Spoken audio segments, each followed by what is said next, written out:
Okay, good morning, everybody. Welcome to my notes today. Big Ideas. Thanks so much for joining us here this morning. I'm Dena. It's a pleasure to meet everybody. I'm the director of admissions here, and I also teach Gemara and Halacha, and I have taught U.S. history also in the past.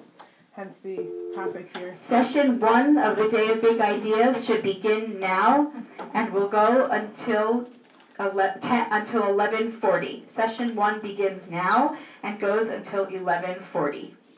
Good morning. You can take sheets from over there. Welcome. So hence the combining of the topics from U.S. history and Gemara and Halacha is definitely something that speaks to my interests. So back in April of 1963, I'm not sure if anybody here would remember this from when it happened, but back in April of 1963, Martin Luther King Jr. and the SCLC, which was the Southern Christian Leadership Conference, which was the civil rights organization that he founded, they helped launch a series of nonviolent protests and demonstrations in Birmingham, Alabama, in an effort to desegregate the public facilities in that city. Now, Birmingham, Alabama was known to be really steadfast in their commitment to segregation. The government there and the white citizens. The police commissioner there was known as Bull Connor. His name was Eugene, but he was known as Bull Connor. And he personally supervised the effort to break up these demonstrations and break up these marches and not allow them to continue. He used police dogs, he used tear gas, they used clubs, electric cattle prods, and fire hoses, all sorts of extreme measures like that to break up these demonstrations. Do we need more? Okay. So Martin Luther King, nonetheless, these protests at first were legal, but the city actually obtained an injunction barring these protests. But Martin Luther King Jr. and his supporters thought that injunction was unconstitutional. They decided they're going to go ahead with the protest anyway, knowing that they're going to get arrested, but they're going to go ahead with the protest anyway.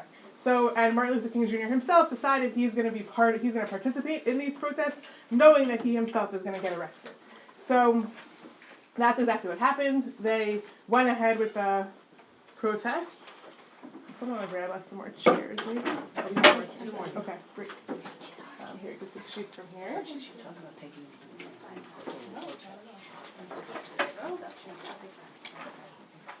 Welcome.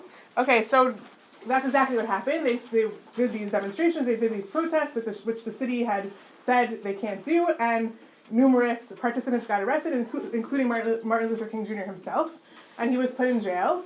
And in the newspaper, a couple of days later, a group of clergy wrote a letter to Martin Luther King Jr., sort of like a plea saying, stop doing this isn't the right way to go about things. We're going to look at it inside in a second. And someone smuggled that newspaper into him in jail. He was in solitary confinement in jail. Someone smuggled that newspaper into him, and he actually wrote a response on the side of the newspaper that eventually ended up being published, which is Martin Luther King Jr.'s famous letter from Birmingham jail.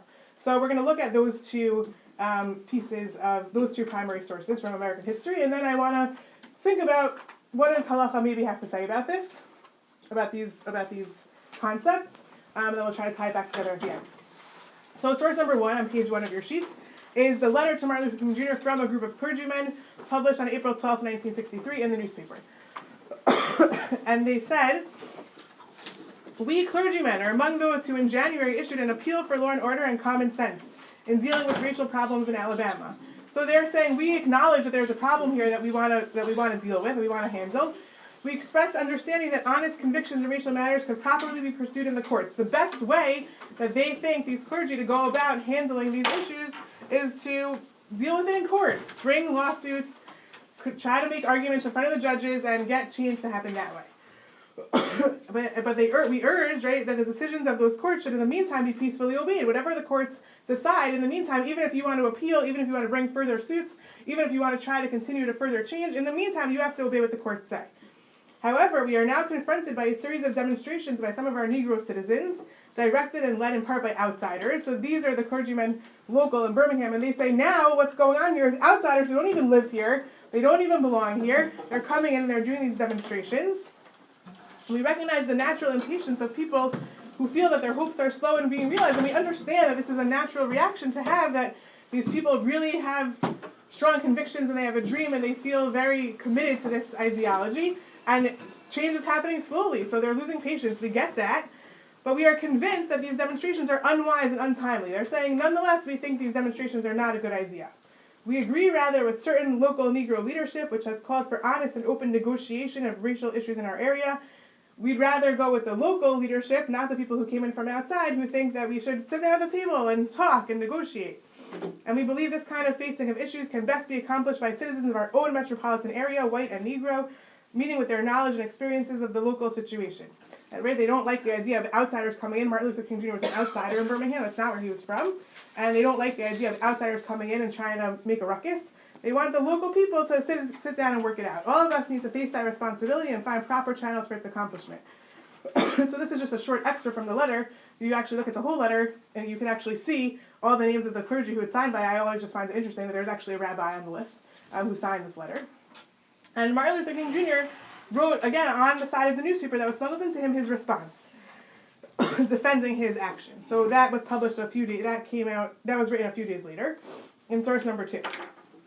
So he says, "My dear fellow clergymen, while confined here in Birmingham City Jail, I came across your recent statement calling our present activities unwise and untimely.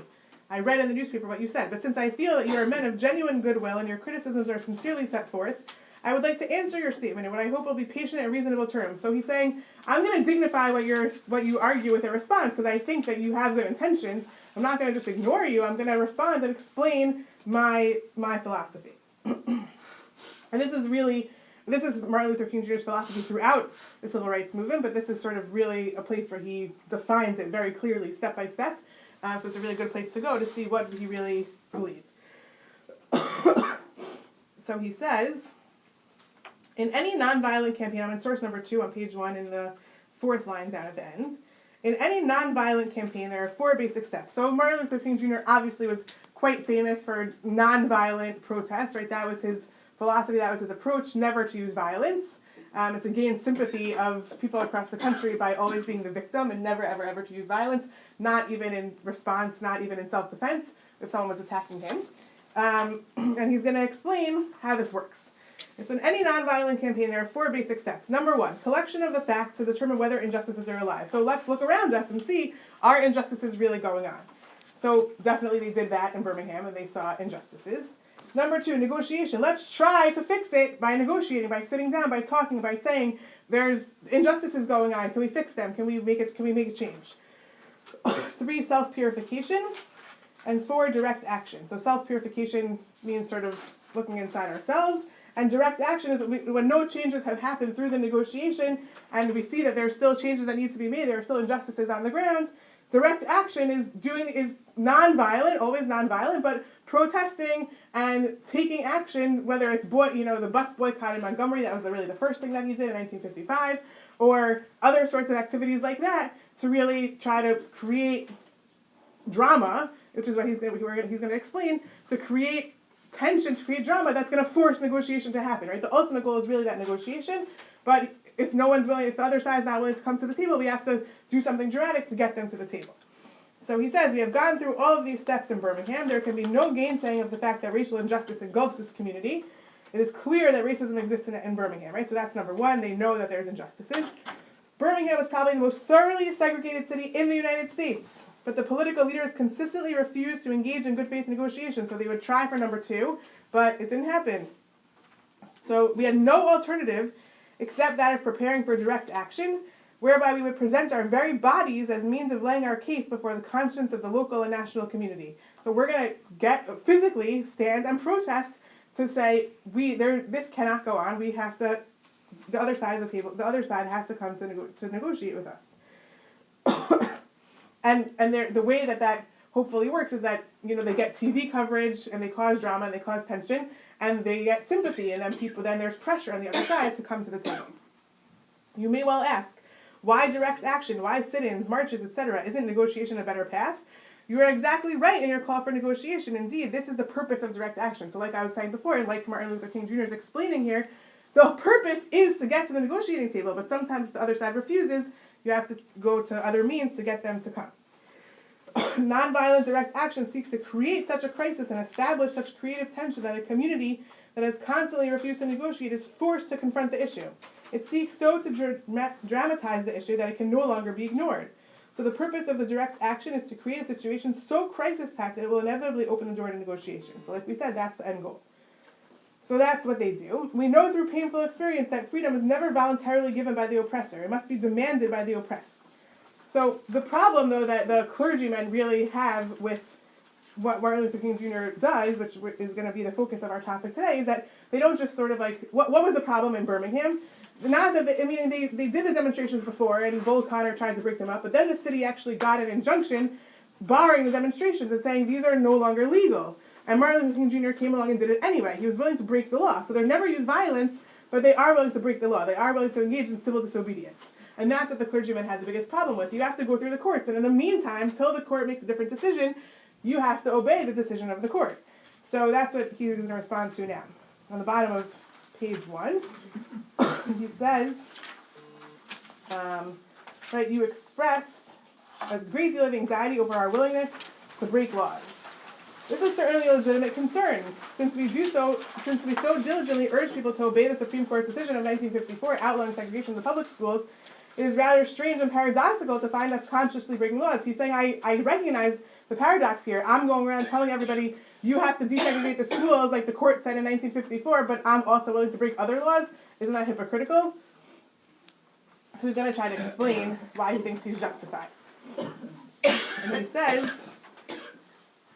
we're on the third line, at the top of page 2. One may well ask, how can you advocate breaking some laws and obeying others? And the answer is found in the fact that there are two types of laws. There are just and there are unjust laws. Now, what is the difference between the two? How does one determine when a law is just or unjust? A just law is a man-made code that squares with the moral law or the law of God. So now he's trying to say, well, yeah, you're right that some laws I think shouldn't be broken, but some laws it's fine to break them because they're not really fair in the first place. So this definitely sounds like he's going down a bit of a dangerous road, but he's trying to justify it. And he says just laws are ones that are moral, and they, it's a man-made law, but it's squares with the law of God, and it's a moral law. And an unjust law is a code that is out of harmony with the moral law. And he says all segregation statutes are unjust because segregation distorts the soul and damages the personality. Another explanation of unjust law, he says, let me give another explanation. An unjust law is a code inflicted upon a minority, which that minority had no part in enacting or creating because they did not have the unhampered right to vote. An unjust law could also be, I think this is a little bit more concrete than saying it's moral or immoral, which obviously is very, could be subjective. But he says that if it affects a minority in a negative way where they didn't have the opportunity to participate in voting, for representatives that were going to pass this law, then that's unjust. Okay, and he gives a few examples. Yours for the cause of peace and brotherhood, Martin Luther King Jr. So we see this conflict, this tension between the clergy and between Martin Luther King Jr., who's also a clergyman himself, but not part of that group of clergy, about what was the best way to approach fighting for civil rights. And what really sort of stood out to me in this conflict was the idea of civil disobedience, of taking the law into your own hands, of being willing to break the law to try to make change and create change in the law even. And what I wanted to try to explore a little bit this morning is what does the Torah have to say about this? What does Halacha think about this? What do Torah values have to say about this? Is it something that is allowed, not allowed, frowned upon, encouraged, different situations? So I wanted to explore a few Torah sources this morning that maybe could shed some light on this issue, and then we'll tie it back to Martin Luther King Jr. at the end. So, and this is not going to be a halacha l'maaseh year where we're going to come down to practical conclusions and practical bottom lines, and I don't intend to reach any conclusions or pass any judgment on anyone who participated in civil rights demonstrations on one side or the other, or whether they should, in the future participate in anything similar. Just a creative analysis that I wanted to go through together. So I was thinking about this question, and a few sugyot in Halacha and Gemara came to mind. I thought we might spend a little bit of time discussing a couple of them and think whether they might relate. So the first example that I want to address is the sugya of Avid Inish Dena L'Nafshe, which is whether a person can take the law into his own hands. So this sugya centers in the Gemara in Bava Kama, and that's Chaf Zayin, in source number 3. And the Gemara says, so the Gemara brings up the case of Avid Inish Dena, the concept of Avid Inish Dena L'Nafshe. So we're going to explore that here. Just to sort of be clear, sometimes when there's punishments or justice being carried out not by Beit Din, but in cases of, let's say, like capital cases or personal injury cases, not monetary cases. So those are also discussions in halacha, but they're not this discussion. They're other discussions, like the concept of rodef, let's say, where someone is, being chased. Someone is chasing someone else to murder them, and that person is allowed to respond in self-defense. And if they murder the person who's chasing them, they're not held accountable. The concept of rodef, that's a different concept, which we're not going to get into here, but that could also be another interesting discussion that also potentially, touches on some similar issues of taking the law into your own hands. So let's look at the Gemara here in Bava Kama, source number 3. So Rav Chizda asked Rav Nachman. Rav Nachman was a dayan. Rav Nachman was a judge. And Rav Chizda asked him what should be the set amounts for certain types of penalties in certain situations. And Rav Nachman answered at the beginning, Shalach le Chizda knasa kamagavis beBavel. Rav Nachman answered Rav Chizda, who was living in Bavel at the time, and he said, you're taking penalties in Bavel. That's not allowed. You're not allowed to judge penalties in Bavel. We can't make calls in those kinds of cases in Bavel. But nonetheless, he said, Emali gufa de'uvda hechi hava. But nonetheless, fine, even though you're not supposed to do that, tell me what happened. Tell me what the story was, what the case was. So shalach lei, dehahu garguta debeit shrei, dechol yuma hava dli chad minayu. So there was a well, there was a cistern that belonged to 2 people. And each day, they would share it, but each day one person would take from it, right? One day one person would draw from the well, the next day the other person would draw from the well, and on and on.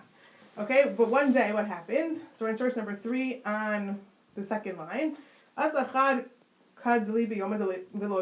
day the wrong person drew from the cistern, drew from the well. One day, person A took from the well when it was supposed to be person B's day. So Amar Le, Yoma Didihu, person B said, it's my day, what are you doing? Lo eshkach vei, but he didn't, person A didn't, hear this, see this, respond to it, acknowledge it. Shakal panda demari mechaye, so person, now I'm confused, I don't even remember who person A and person B was, but the person whose day it was supposed to be, who didn't get to take that day, he actually hit the other person. Okay, he took the law into his own hands and he hit him. And Amar Le, so Rav Nachman responded and said to Rav Chizda in the story that was correct. That was the correct thing to do. Okay, he said he could have even hit him 100 times with a hammer because that was the right thing to do. And Rav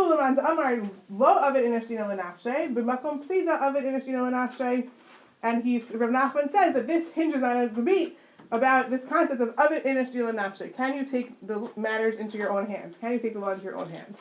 And he said that and he's saying in this case, everybody would agree, even though that the person who's of the opinion that you can't take the law into your own hands would agree that in this case you could, because everyone agrees that when you're going to lose out, when you're going to have some sort of monetary loss, if you wait, right, what's the alternative? If you're not going to take the law into your own hands, that's the alternative. What are you going to do? Go to court, right? But you're not going to go to court like that minute. So it's a process to go to court. So if you're going to lose out on something by waiting and going to court, then everybody agrees that you can take care of it yourself, right? So in this case, he would lose out on his day of having the water.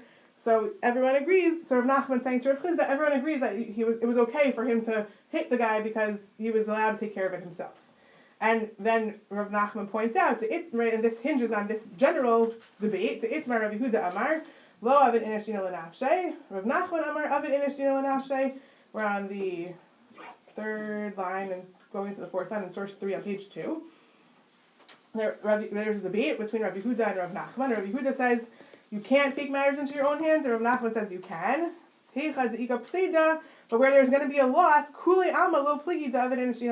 everyone agrees that you can take matters into your own hands. Where they argue is a case where there's no monetary loss by waiting. Rabbi Yehuda Amar Lo Avid Inish Dina L'Nafshe. Rabbi Yehuda says then you can't. If you could wait and the outcome would be the same for you, then you have to wait and go to Beit Din. Right? Since there's not going to be any loss, then go to court. Go through the proper channels. Do what you're supposed to do. Rav Nachman Amar Avid Inish Dina L'Nafshe. The Kivan de Bedin Avid Lo Tarach. Rav Nachman says no, you can do it yourself because since you're doing according to what the law allows, so you don't have to bother going to court. Okay. So the conclusion is that everybody agrees if you're going to suffer some sort of monetary loss that you can take matters into your own hands. And they argue, what about if you're not going to suffer monetary loss? And Rashi here says that the opinion, so right, it's not just an allowance to take any law into your own hands when you see something. It's only of it in nafshe, right? It's about you and something that you experience. It's not like if you're just a bystander and you see something wrong going on that you're allowed to step in and take matters into your own hands. But if you were wrong, then and the law is on your side, then you're allowed to fix it, right? It's specifically when it's din. Right? Rashi says in source number 4, lo avid inish dino lenafshe, va'afilu din emes lo yasahu la'atmo ali yilech etel dayan. Right? Rashi says that even that the opinion that says you can't do it yourself is saying that even if it's the truth of the matter, even if you would win in court, you're still not allowed to do it yourself, right? Implying that even the more lenient position would only allow you to carry out this vigilante type of justice if you're in the right? If your position is the halachically valid position. Okay, so what about in the case of where there is no law? Right? So everybody agrees if you're going to lose out, you can take care of it yourself. But if you're not going to lose out, then maybe you have to wait and go to court. And the Gemara tries to bring later on in this same discussion, the Gemara tries to bring numerous cases to prove one way or the other which side is right. Are you allowed to do it yourself if you're not going to lose out? Or are you not allowed to do it yourself? And none of the proofs seem to support either side 100%, right? We kind of always end back up in neutral because we don't have any cases that really prove one way or the other. For example, right, if we go back in source number 3, where we left off, 1, 2, 3, 4, 5, 6 lines down in the middle of the line where it says tafshin, tashma. So you have a case of shor she'ala al gabi chaver lahorgo. So you have one ox who climbs the top of another ox in order to kill it. Uva bal hatachton v'shamay shelo v'nafal al yonumi. So what happens? You have two oxes lying on top of each other, and the owner of the bottom one, who doesn't want its ox to die, what does it do? Comes and pulls it out from under, so the top one falls down and it dies. So the question is the owner of the bottom one liable because he's caused the top one to die by pulling it out from under? So the Gemara says, Pater, right? He's exempt. The owner of the bottom one is exempt because, and why? My lav b'muad, right? Maybe it's talking about a case where the top one was a shor muad. A shor muad means that it's an ox that had a history of goring other oxes, right? Of causing trouble. So in that case, like when you stop that ox from doing it, you're not going to be liable because this ox, like we knew in the first place that it was going to be a troublemaker. So in that case, and when you have an ox that's a muad, so when a shor muad, right, when an ox that has a history of causing damages causes damages, so the person who suffers the damages to his ox is allowed to collect from the owner of the first ones any of his property, right? But when you have so he's not going to lose anything. He could go to Beit Din and he could, right? If the top one is a shor muad, then the guy who owns the bottom one could go to Beit Din and he could collect whatever he needs to collect for his ox. If his ox died, he could go and collect whatever he needs to collect. So it makes sense that he would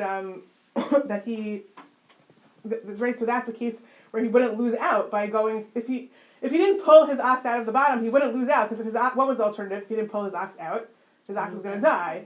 So, but if his ox died, he could have just gone to Beit Din and collected the money, and he wouldn't lose out. So maybe the Gemara is trying to say that proves that even in the case where you're not going to lose out, you're still allowed to take matters into your own hands because the Gemara says he was still allowed to pull his out. And then the Gemara says, no, lo batam, right? This was a short time. This ox on top is a short, right? It was a non-troublemaking ox, or at least we don't know yet that this ox was a troublemaker. So then you can't go to Beit Din and collect from any assets of the owner. You can only collect from the actual animal itself. So he would have lost out. If he would have waited, he would have lost out. He wouldn't have been able to collect. And you can only collect chatzi nezek, right? For a short time, you can only collect half the amount that you suffer the damages, not the full amount. So you would lose if you waited and you went to Beit Din, you would lose out. So the fact that he's allowed to do it himself, maybe is only because he was going to lose out, but it doesn't prove that if you weren't going to lose out, you'd be able to do it yourself. Okay? So again, so that's just one example of how the Gemara tries to prove that even if you're going to lose out, that you could, even if you're not going to lose out, that you could do it yourself. But the Gemara ends up back in neutral, right? It doesn't prove the other way, but it doesn't prove one way or the other. Okay, so how do we pass on this halacha maaseh, right? How do the Rishonim rule on this? So well, before we even get to that, right? So the Rambam rules on this, and most of the Rishonim, that we follow the opinion of Rav Nachman, which is that even if you're not gonna lose anything by waiting, you're still allowed to take matters into your own hands, right? You don't have to wait to go to Beit Din. Even if going to Beit Din would come out exactly the same at the end, you can still take matters into your own hands. The Rambam says in source number 5, Yesh la'adam la'asot din la'atzmo, and yesh be'ado koach. The person can execute the law himself if he's able to. However, v'chadat v'chahalacha hu oseh, since he's following the proper law. Eino chayiv l'troach v'levo Beit Din. He doesn't have to bother and go to Beit Din. Af al pi shelo haya sham hefsei b'nechasav. Even if there was no loss to his assets, ilu nitacher v'al Beit Din, if he would wait and go to Beit Din. But so let's say you do this, right? The guy whose turn it was to have the water that day hit the other guy, and the guy who got hit then takes the guy to Beit Din and said, "Why did you do that? You hit me. You can't hit me." So if Beit Din, right? The Rambam saying, right? If Beit Din v'darsho matzaosha ataka halacha v'din emet dan la'atzmo ein sotrin adino. If Beit Din would find that he acted properly, that he did what he was supposed to do, that the halacha was in his favor, then they're not going to contradict what he did, and they're going to say that he was just in doing what he did. So that's passing like Rav Nachman. And the big question is why, right? Why does this work? Why is this allowed? It seems like, to me, a little bit dangerous, right? That people are going to just like go around taking care of things themselves. So anyone have any thoughts why you think this might work?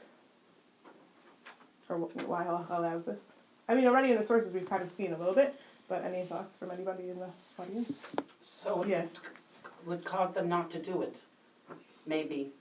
That they would think twice. If they know that it's allowed for them to react to what they do, okay, then maybe it would hold them back from actually going that day. So it might cause people to just cause less damages in the first place because they don't want the person in the moment to react. Okay, yeah. Because justice is imperfect, and the Beit Din may only be sitting certain days, and it may be a 3-day walk. Okay. And it could be a month before they get the case heard. And even this guy would be starving if he had to wait a whole month to get more water.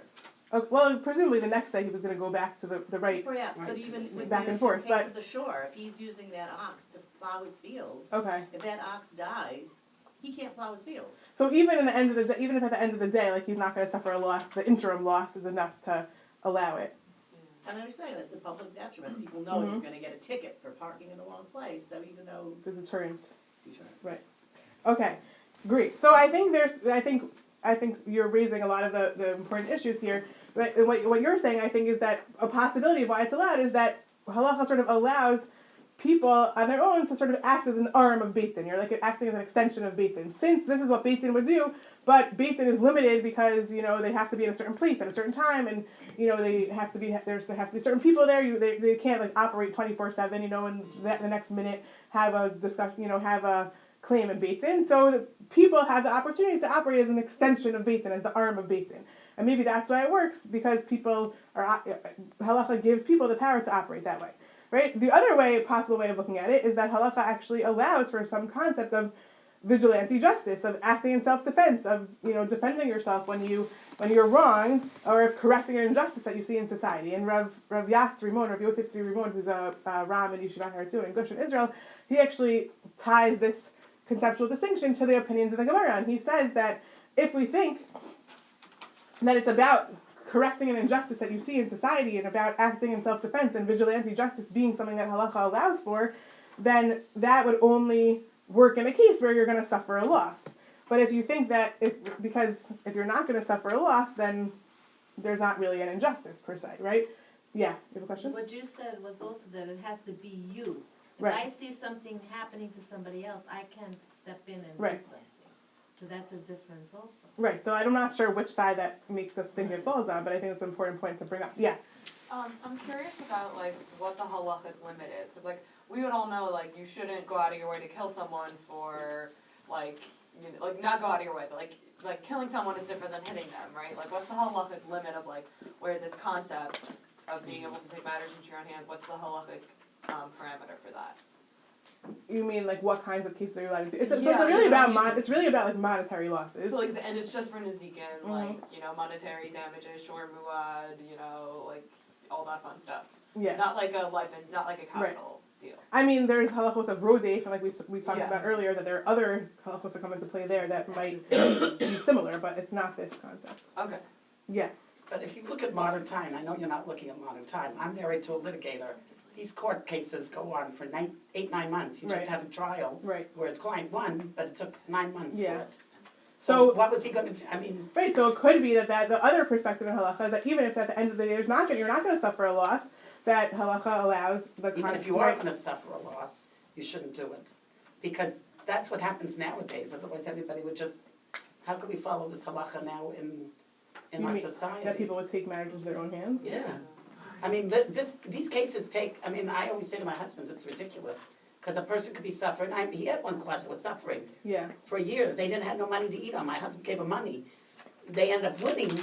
He ended up winning, but later, I mean, you can imagine a situation where like someone takes something from. We'll see this in a second. Someone takes your thing, right? That you just go and take it back. Like you're not gonna like file a suit in court to go get your thing back, right? If someone like takes your thing. So I mean, I can imagine a case in modern times like that where that's like a reasonable thing to happen. And halacha saying that's allowed, right? And if we view it as being the arm of Beit Din, so then that, even in the case where you're not going to suffer a loss, like if the Beit Din would have come to a certain conclusion, then you're allowed to make that conclusion happen faster. Yeah. But practically speaking, if you're living in a land that has its own laws beyond your Beit Din laws, how do you go ahead and do something like that, even though Beit Din allows it, but the country... Right. Okay, so of course, 100%, like Dena the Malchus, Dena comes in, and when we live in a place that's not operating via the laws of the Sanhedrin, this obviously makes everything more complex. And like I said, I don't intend this to be a halacha l'maaseh discussion of like telling everybody how you should go about, correcting injustices that you see. But I think it's interesting to just analyze in terms of halacha's perspective of taking the law into your own hands. But thank you, that's an important point to raise. Yeah. The case of the ox. The person who was pulling out his ox to save him, he didn't know that the top ox would fall and die. He was just trying to fly. Well, you're right. I mean, whether he knew or not, I'm not sure whether he knew or not is so relevant, but it's more like he was focusing on his ox. There's another case later in that same Mishnah. The other case later in that same Mishnah, which I actually put here on the sheet, but we didn't read it, is a case, right? What else could he have done? He could have just pushed the top ox off, right? But by focusing on his and pulling his out, so he was kind of not paying attention to what happened to the top one. So that's better, right? If he pushed the top one off, then he actually is held accountable. And the Gemara says it's because he could have just pulled his out. He didn't have to push the top one off, right? So it's, maybe you're right that it wasn't necessarily 100% a foregone conclusion that by pulling his out, the top one was going to die. Yeah. No, I just was wondering about it's such a tangent, but the kavana, does the kavana of what he's doing, the intention of what he's doing matter? Like if he knew that by pulling out the ox on the bottom, his ox, that the other ox would die, if he knew and that was his intention, it kind of doesn't matter if it was his intention or not, right? Because it's clear from the action that... Well, the Gemara is assuming that he's trying to save his, so it's kind of irrelevant what happens to the other one. Yeah, that's what I'm saying. So even if he if he was angry at the other ox for attacking his, I don't know what the situation I think it doesn't matter. Yeah, it doesn't matter. Yeah. Also, I didn't even pick up on the fact that you can only protect if it's your ox. Right. But in sort of thinking about Martin Luther King's situation, I mean, if he was just worried about himself, he wouldn't be in this business. I mean, the whole thing was about helping other people. Right. So it's sort of hard to understand why it would be okay to let something bad happen. Why wouldn't you be able to step in and help a situation? So I don't know. It's complicated to me. But I mean, stepping in and helping the situation by breaking the law, though, is potentially, meaning, I think it's hard for us in 2018 to look back at civil rights and say, and be uncomfortable with him having stepped in to, fight for civil rights and fight for segregation, because to us, that's sort of obviously the moral side. But if you sort of take away the content of the issue and just think about someone fighting for quasi-believing by breaking the law, you could potentially hear downsides of that. This episode, and I recall it clearly. Yeah, so what did you think at the time? The law was terrible. The law was clearly prejudicial, and I was living in the north, so it was easy for me. Yeah. What he did was clearly the right thing to do. Right. And most of the people who I communicated with agreed with me. Mm-hmm. I ended up spending the end of 64 through 66 in the South. Wow. And witnessed all of these horrible things, including big German shepherds in sidecars, intimidating the population. And I myself had experiences taking care of civil rights workers because I was at a federal hospital and the local doctors would not treat blacks or civil rights workers. And what you're saying, I think, is exactly Martin Luther King Jr. strategy working exactly how it's supposed to work. Like it was supposed to engender sympathy and people seeing them as the victim. That's exactly what he was aiming for. So he was successful in that. But I think if we sort of take a step back and try to look at more objectively without sort of the context, then doing that by breaking the law could potentially be somewhat dangerous. But maybe it's okay. It's doing the right thing. Okay. And thereby breaking. So I want to get that. We only have about 9 minutes left, so we're going to skip a few sources. Since we started late. They said 11:40. 11:40. Okay. So, but I'm very glad that everyone has a lot of thoughts, and I'd love to continue the conversation after we officially wrap up. So we're going to skip a few sources. So we're going to skip sources 7 and 8. So basically, what we see from this discussion of Avid Inis Dina L'Nafshe is that so it only applies when Beit Din would, in theory, come to the same conclusion as the person who's acting on their, themselves on their own behalf, and it's really limited to taking back an object that belongs to you, to you're personally doing it for your personal property.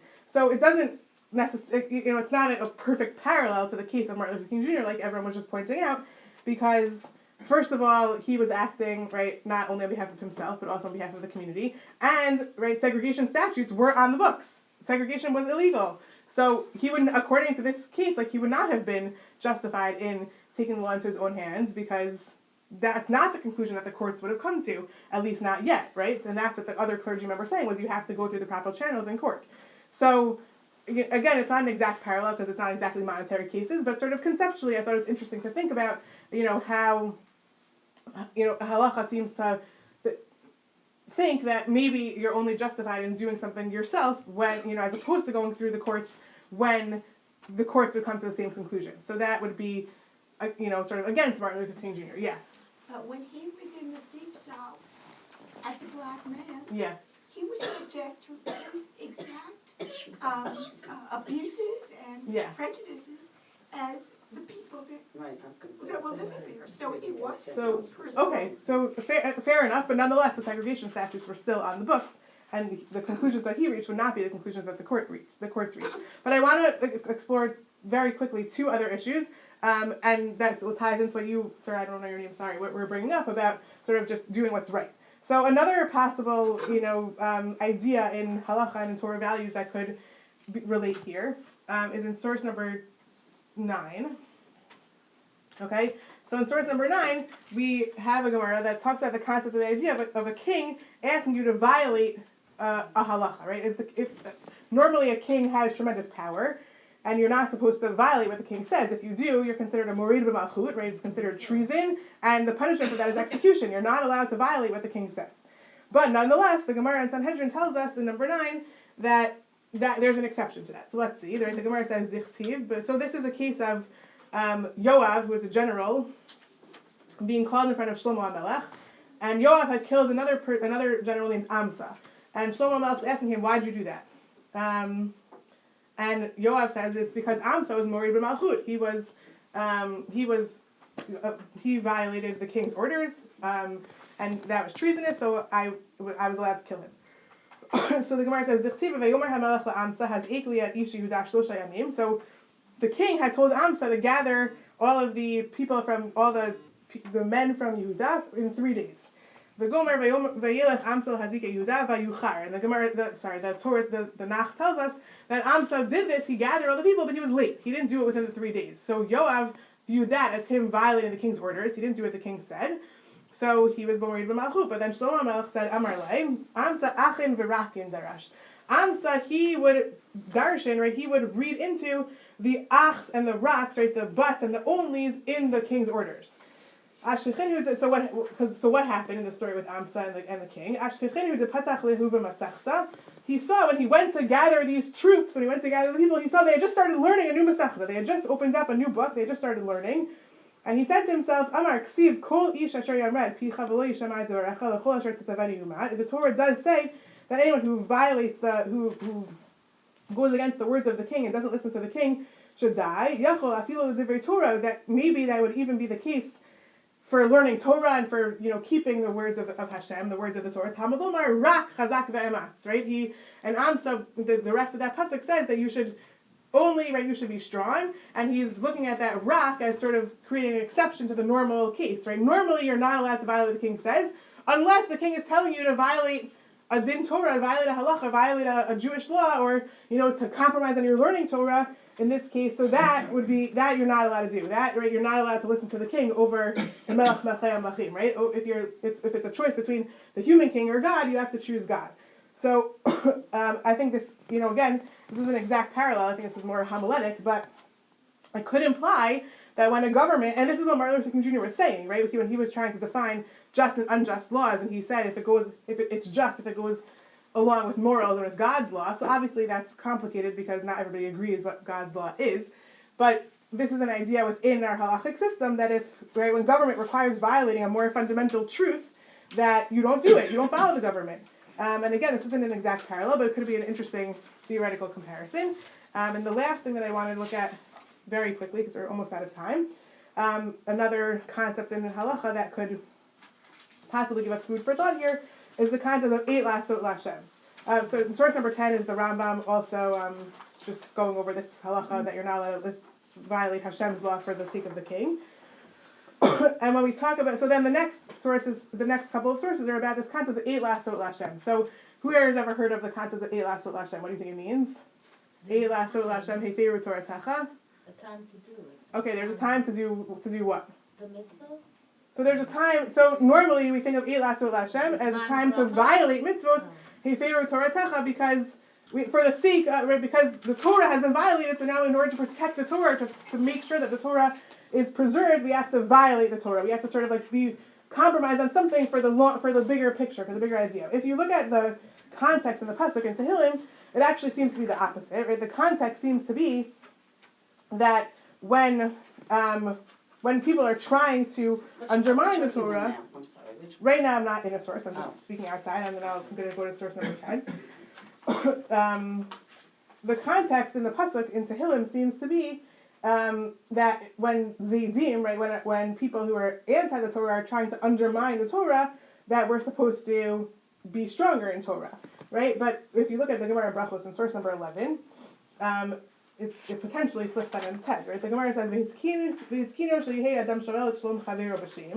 that Chazal made a law that you're supposed to use Hashem's name when asking how your friend is doing. Shneimar v'hinei Boaz ba mibeitlecha v'yomer lekotrim Hashem imachem v'yomer lo yivarechecha Hashem. Right in Megillat Rut, when Boaz was coming from Beit Lechem, he said to the harvesters, Hashem should be with you, and they said, blessed are you Hashem. So they were exchanging greetings and using Hashem's name. So v'omer Hashem imcha gibor hachayil, and they also said that Hashem is with you, you general. V'omer al tavoz ki zikna imecha. And the Gemara also is looking at this pasuk where it says, don't disgrace your mother even when she gets older. And homiletically, the Gemara understands that to mean if there's precedent, if your elders, if people before you have done something, don't say that it's wrong, because people before you have done it, people who are older than you have done it. So since Boaz did this thing that was exchanging greetings using Hashem's name, which maybe wasn't viewed as ideal before, but since he did it, the Chazal said we should do it too.